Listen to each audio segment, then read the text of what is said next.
Mes frères et sœurs, bonsoir, que Dieu vous bénisse tous. C'est une joie immense de partager ce moment avec vous, de bénir et glorifier notre Dieu, ce Dieu merveilleux qui est esprit, qui nous parle au travers de songes, de visions, de prophéties.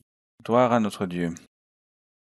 Je vous partage le témoignage d'un enfant très triste au moment d'aller à l'école parce que il était racketté, ses camarades lui volaient tous les aliments qu'il emmenait. Et donc l'enfant se plaignait, mais personne ne faisait rien dans ce collège. Les autorités, le proviseur ne faisaient rien, ne prenaient pas de mesures. Et donc ses enfants lui rendaient la vie impossible. Et lui, il a commencé à prier au Seigneur et lui demander, Seigneur, aide-moi à résoudre ce problème. Mais il y eut une journée où il a dit à sa mère, et il a dit, Maman, je ne résiste plus, je ne tiens plus, c'est impossible. Et la maman lui dit, je te sors de ce collège. Et lui, il a dit, non, maman, attends un peu, je n'ai pas assez prié, je n'ai pas prié avec assez de conviction. Il s'agenouilla et il dit, Seigneur, résous-moi ce problème depuis la racine. Seigneur, toi seul peux m'aider, je ne tiens plus, ne supporte plus cette situation.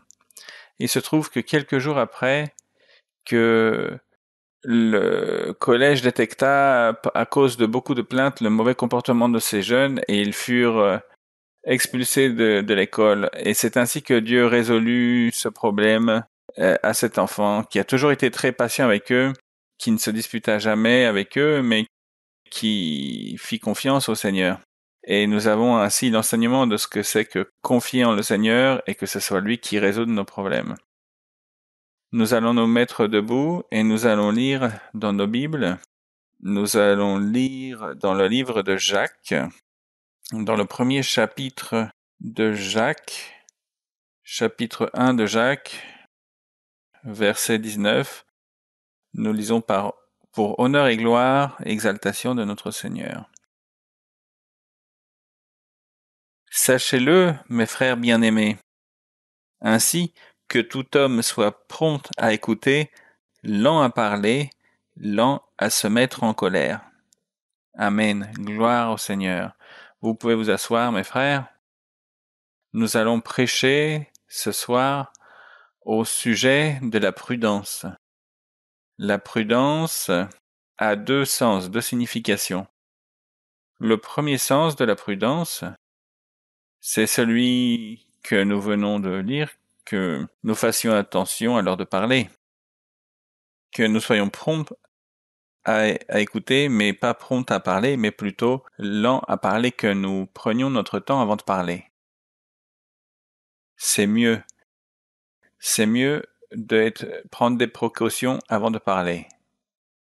Le deuxième sens est celui de faire attention au moment d'agir dans notre comportement. Regardons dans le premier cas ce que signifie faire attention au moment de parler. Cela veut dire avant tout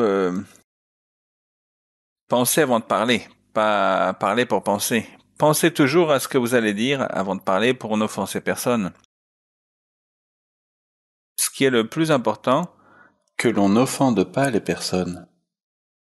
Que les personnes ne se sentent pas offensées par nos paroles. De sorte que nous devons faire très attention. Prendre des précautions pour nous exprimer sans offenser personne. Et il y a un frère qui raconte qu'il a été en voyage et il rendait visite à un autre frère. Et quand ce frère l'attendait pour lui rendre visite, la première chose qu'il lui a dit, c'est que je vous ai confondu avec une personne d'une nationalité telle autre nationalité. Et par ce commentaire, il y a eu une situation d'irrespect et c'était une imprudence. Parce que la personne a simplement dit ce qui lui passait par la tête. Et il n'a pas pensé avant de parler. Je dois respecter cette personne, je ne la connais pas, je n'ai pas assez de familiarité avec elle pour lui faire des blagues. De sorte que cela est devenu un problème entre ces deux personnes, ce commentaire à la légère. Aussi, à une autre opportunité, il est arrivé à une personne qu'il vendait du café. Et donc, c'est un café noir, comme, comme café noir avec de l'eau qui est vendu dans certains pays. Et dans certains pays, il y a des personnes qui vendent ça dans la rue. Euh, voilà, dans un petit poste dans la rue, un petit stand. Et cette personne avait la promesse de Dieu qu'elle allait être bénie dans son activité. Et effectivement, ça a été le cas, il a été prospère. Et quelqu'un lui a dit un jour, comment Dieu vous bénit? Et l'autre a répondu, non, c'est pour ça que je travaille fort, ce n'est pas Dieu qui me donne ça, c'est moi qui suis juste, c'est moi qui suis habile. Et cette personne a répondu à la légère, et ensuite, les personnes ont vu que ce, ce petit négoce est devenu mauvais.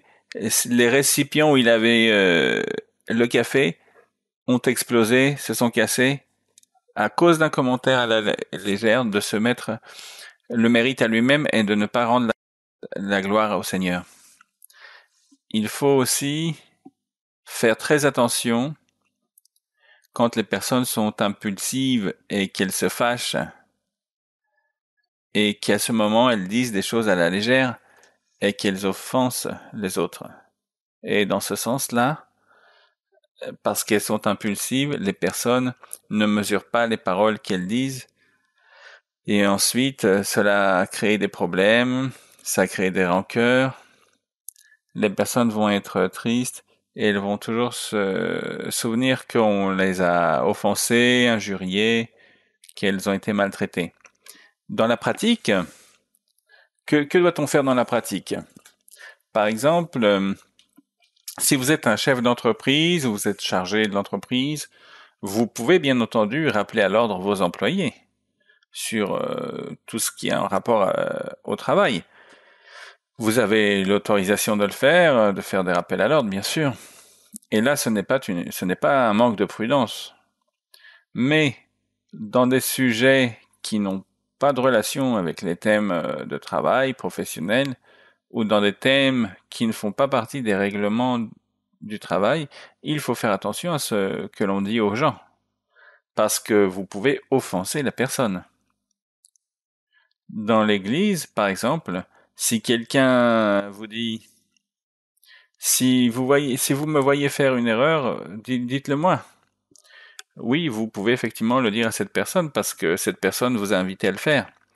Mais si la personne ne vous a rien demandé et vous n'êtes pas familier de cette personne, si vous allez dire ses erreurs à cette personne, ses fautes, ce serait une imprudence parce que elle va se sentir mal, elle va se sentir offensée, elle va dire mais quelle autorité avez-vous pour me parler comme ça? Je ne vous ai rien demandé. Respectez-moi, s'il vous plaît, ce serait la réponse que pourrait dire cette personne. De sorte que si quelqu'un vous y invite, vous y autorise, vous enseignez la personne. Mais si personne ne vous le demande, vous ne le faites pas. Après, si c'est une personne qui a des responsabilités dans l'église et que l'on connaît, on peut le faire. Mais il faut savoir aussi le faire. Il faut savoir faire une observation, un rappel à l'ordre ou un commentaire. Sinon, nous risquons de faire des imprudences. Tout comme il est dit ici, sachez-le, mes frères bien-aimés, que tout homme soit prompt à écouter. Il faut connaître les personnes, les respecter, les chérir, et être lent à parler. Et quand l'on connaît bien la personne, on peut parler selon sa manière d'être, mais ne pas nous précipiter parce que nous pouvons commettre des offenses, des imprudences, et nous pouvons offenser les personnes, et c'est le problème des imprudences que nous offensons les autres.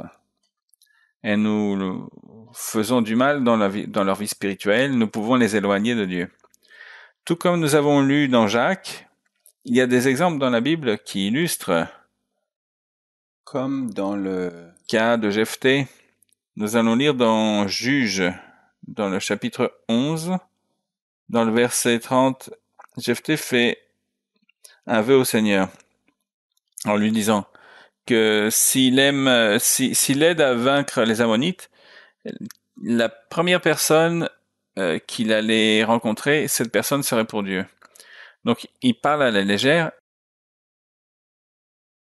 Il n'a jamais pensé que la première personne qu'il allait rencontrer, c'était sa fille unique. Et à cause de ces paroles qu'il a dit au Seigneur, elle, elle n'a pas pu se marier. Nous lisons donc Juge 11:30. Jephthé fit un vœu à l'Éternel et dit, si tu livres entre mes mains les fils d'Ammon, quiconque sortira des portes de ma maison au devant de moi. Et là, il a dit quiconque, il n'a pas pensé que ça pouvait être sa fille. À mon heureux retour chez les fils d'Ammon sera consacré à l'Éternel et je l'offrirai en holocauste.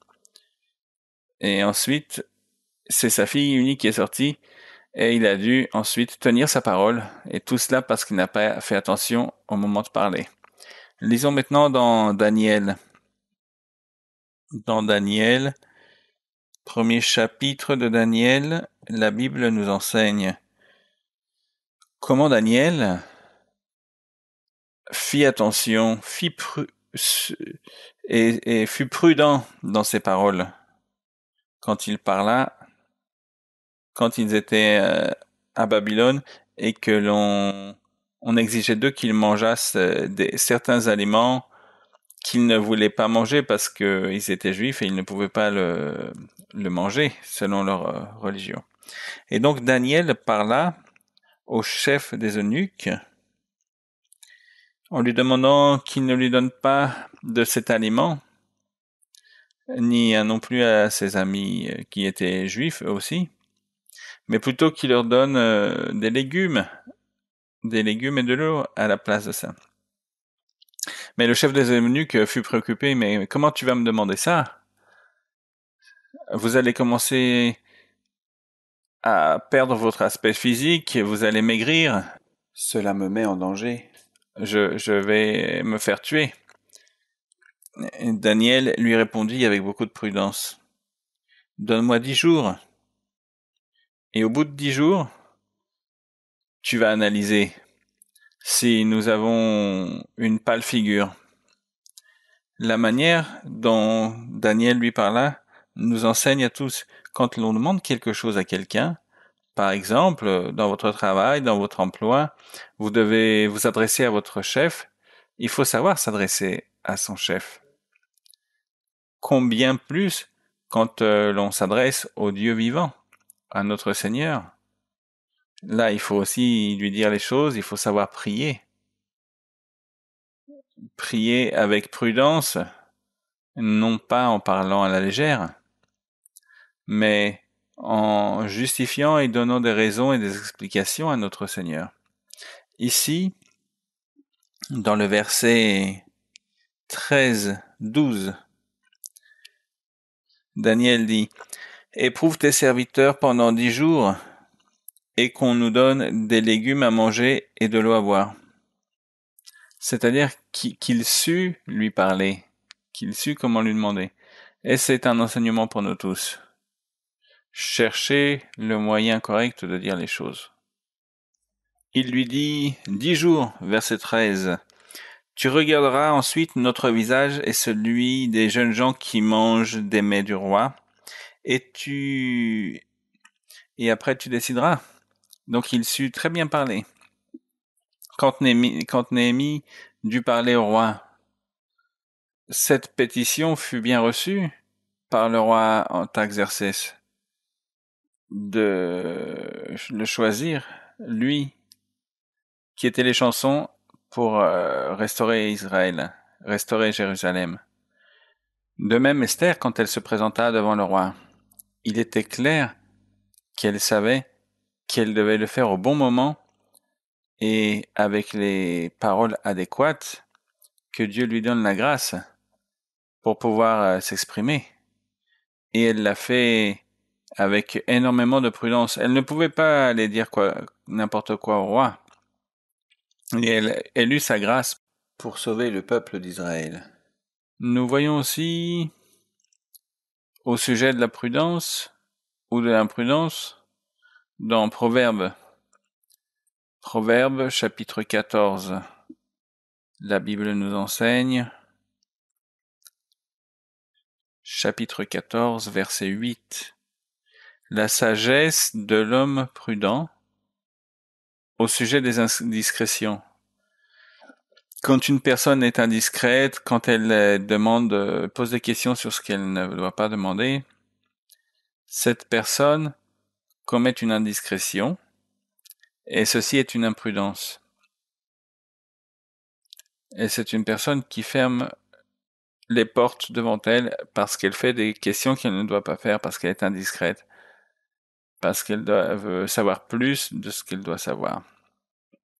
S'il y a deux personnes qui parlent en privé, et si l'on nous appelle à parler, on ne doit pas arriver à écouter ce que ces personnes sont en train de dire, ou plutôt s'éloigner pour que ces deux personnes puissent parler leur sujet de caractère privé, et on doit être respectueux de cet espace. C'est pour ça qu'il est dit, la sagesse de l'homme prudent, c'est l'intelligence de savoir, c'est-à-dire une personne qui sait se conduire, qui a contrôle d'elle-même, qui sait ce qu'elle dit, ce qu'elle fait. La folie des insensés, c'est la tromperie. Ici, c'est dit tromper, c'est comme l'indiscrétion. L'imprudence, nous la voyons aussi quand on reçoit une injure. Quand quelqu'un nous offense ou nous injurie, nous devons être prudents. Lisons dans Proverbe 12, dans le verset 16, et ne pas être pareil. Parce qu'il y a des personnes qui sont imprudentes et qui peuvent nous offenser par leurs imprudences, et ils sont comme ça.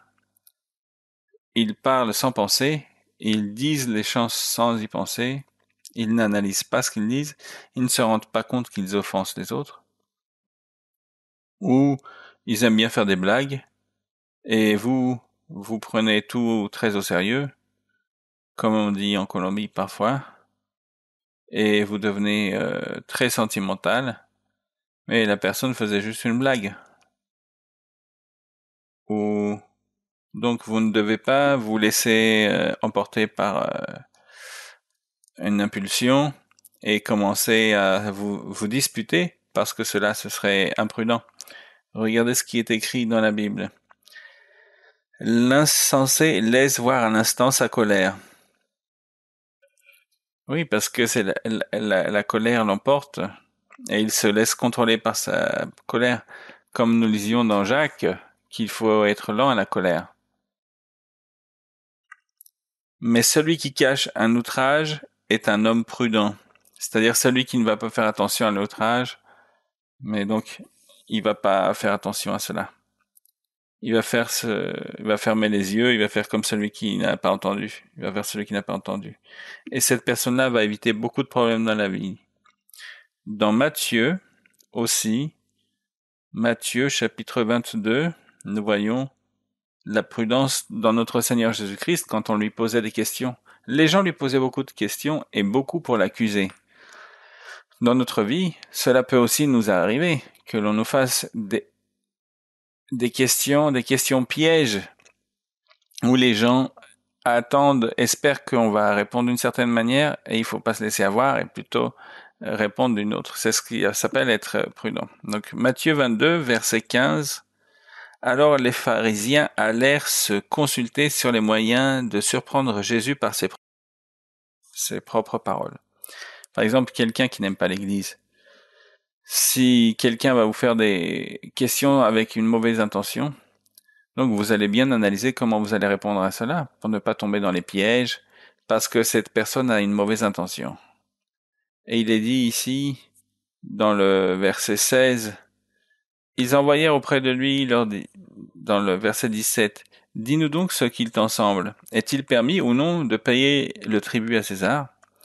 Dans le verset 21, le Seigneur répond, « Rendez donc à César ce qui est à César et à Dieu ce qui est à Dieu. » Étonnés de ce qu'ils entendaient, ils le quittèrent et s'en allèrent. Et pourquoi? Parce qu'il est prudent.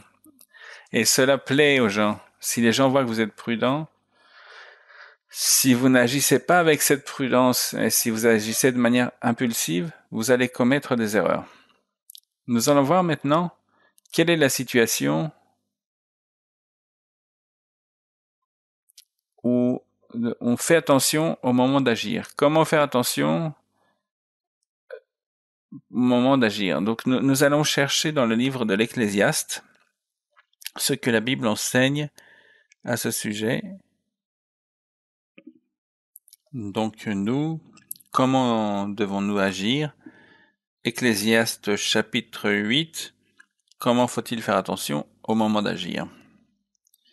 Et nous lisons donc dans le verset numéro 5, chapitre 8, dans la deuxième partie, après la virgule, et le cœur du sage connaît le temps et le jugement. C'est-à-dire qu'il y a un temps pour tout dans la vie. Et dans la vie, il y a un moment pour faire les choses. Et nous aurons tous des opportunités. Donc, pourquoi nous précipiter? Permettons que Dieu mette les choses sur notre chemin et ne nous précipitons pas parce qu'il faut faire les choses tout de suite, non. Laissons que Dieu nous mette ce temps et ce moment pour faire les choses. Pour nous marier, par exemple. C'est un exemple.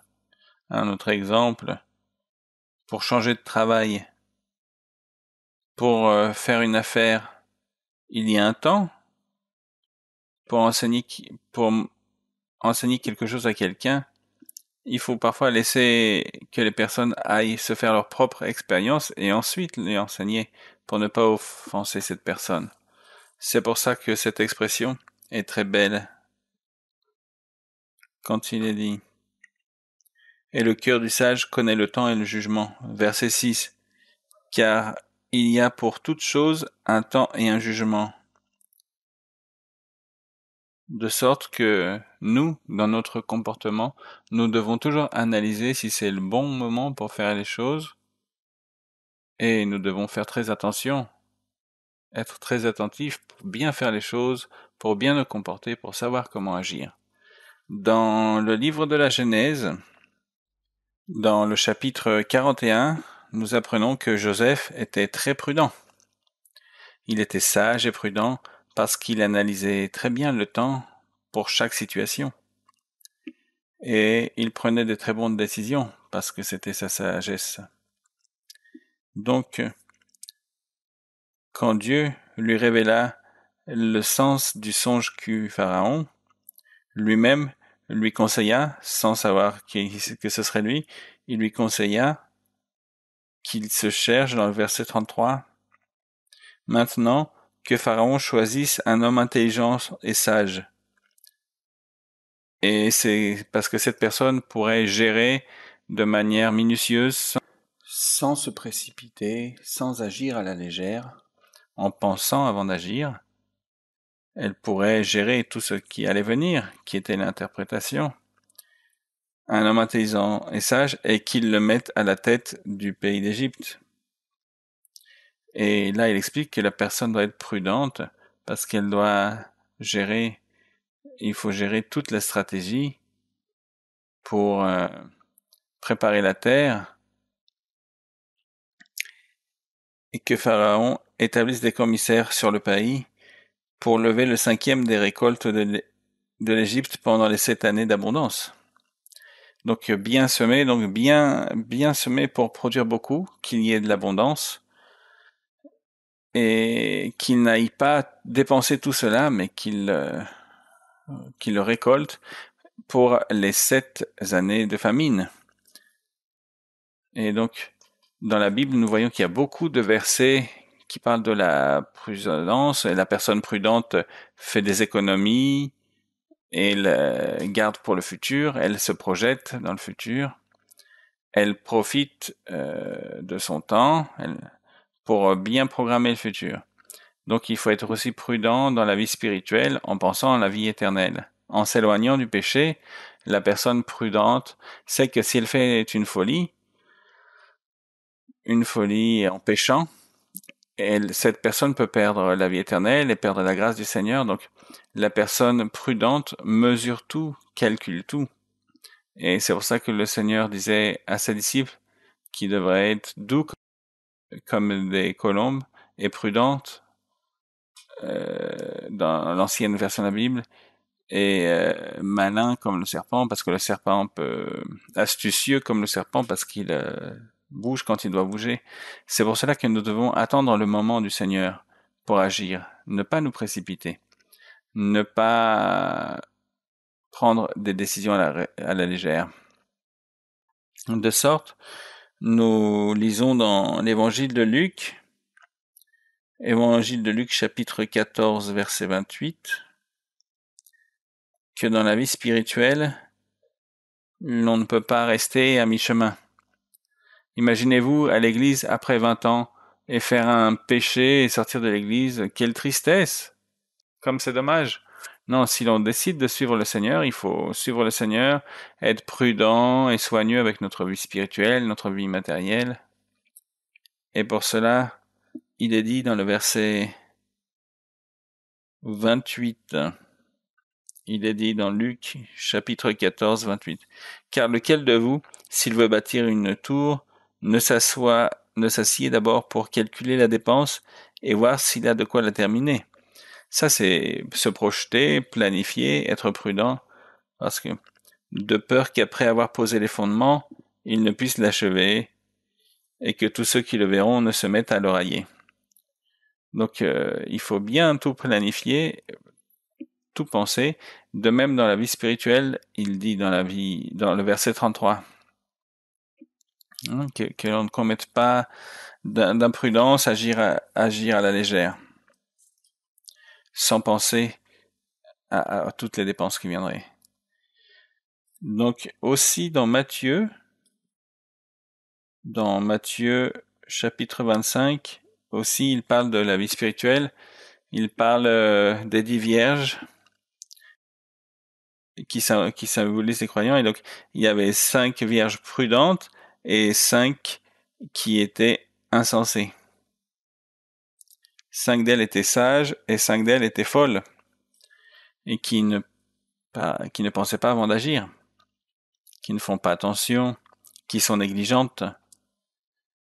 Par contre, les prudentes, oui, elles remplirent leur lampe d'huile, qui est d'ailleurs la manifestation de l'Esprit Saint.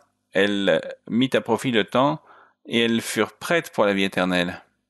Quand le Seigneur arriva, elles étaient prêtes et les insensés, dans ce cas-là, on réagit, mais les sages leur disent d'aller acheter de l'huile, mais il était trop tard, il n'y avait rien à faire. Donc, Luc 25, 2.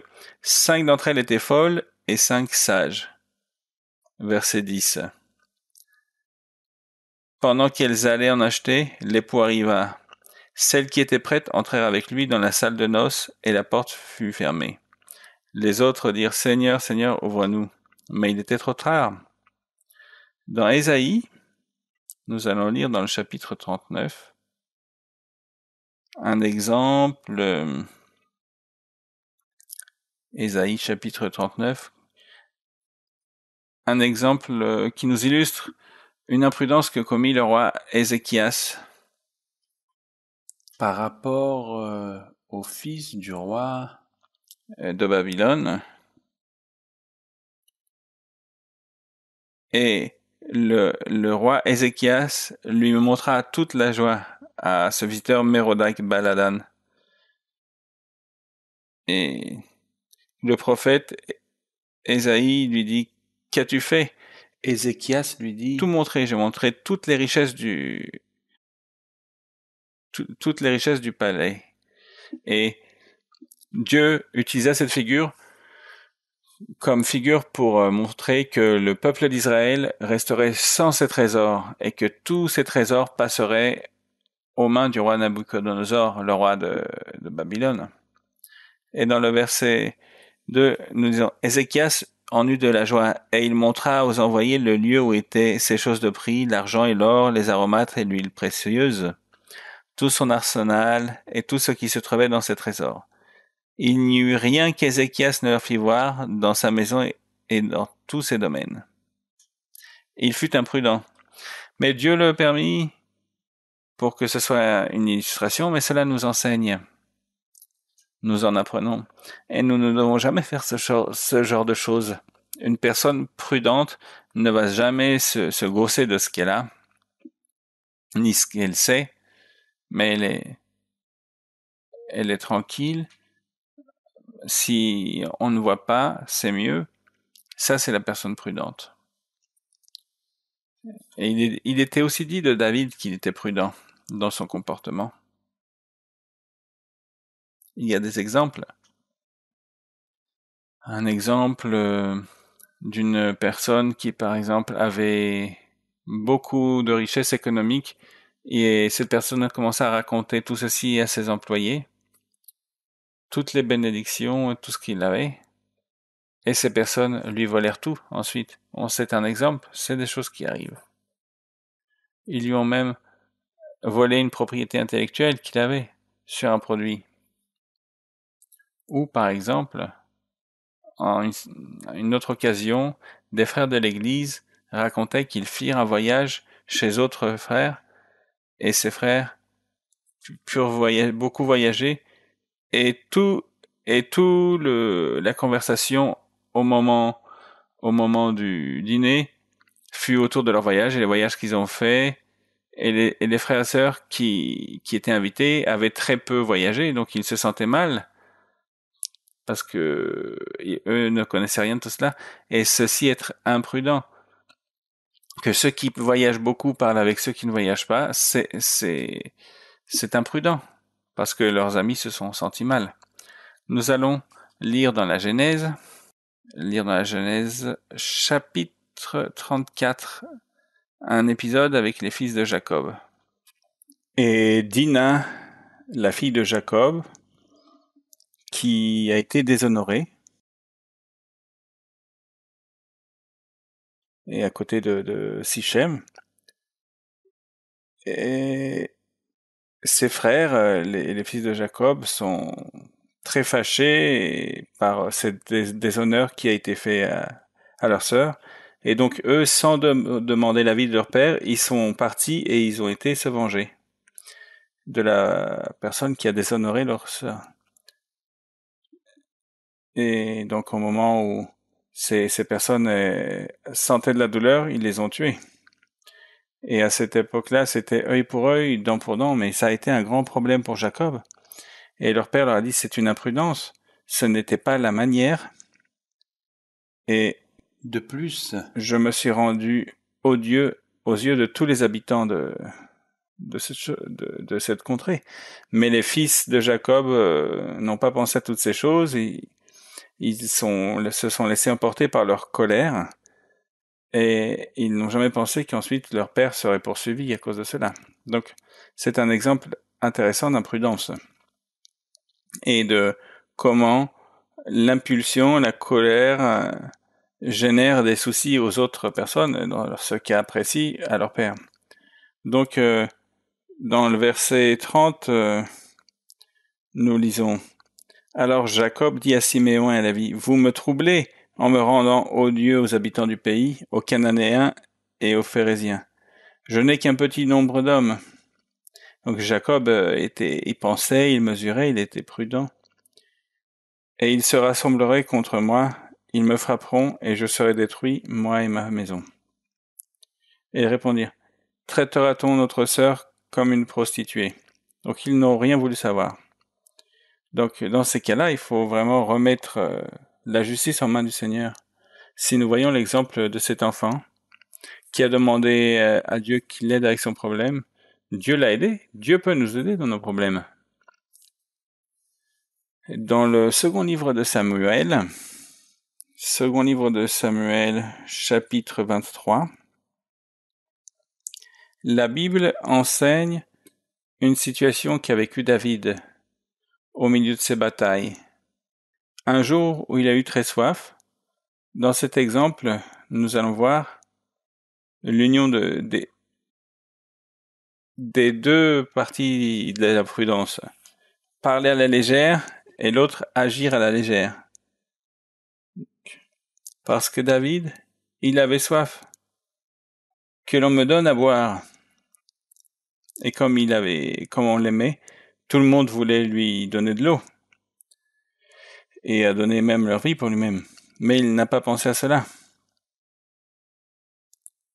Et l'imprudence fut des gens imprudents, des guerriers qui rentrèrent dans un campement de Philistins, leurs ennemis, pour prendre de l'eau à David. Et quand ils l'amènèrent à David, David dit non. Je ne vais pas la boire parce que j'ai mis votre vie en danger. De sorte qu'il ne la but pas. Et là, nous voyons les deux exemples clairement. Et dans le verset 15, et David dit,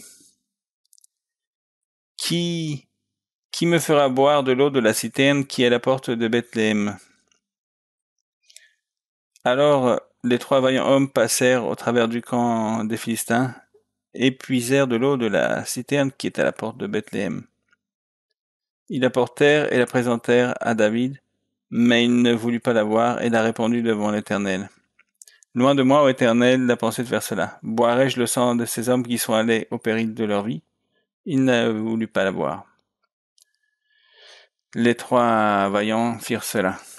C'est un grand exemple pour que nous apprenions. Par exemple, dans les foyers, il faut faire très attention de ne pas nous laisser faire, d'être impulsif, d'offenser notre conjoint, notre femme, notre épouse, notre époux. S'ils sont très impulsifs, c'est mieux de ne pas parler. Et quand nous parlons, une fois qu'ils sont plus fâchés, il faut le faire avec prudence. Que Dieu nous aide à marcher selon la prudence. Mettons-nous debout et prions à l'Éternel.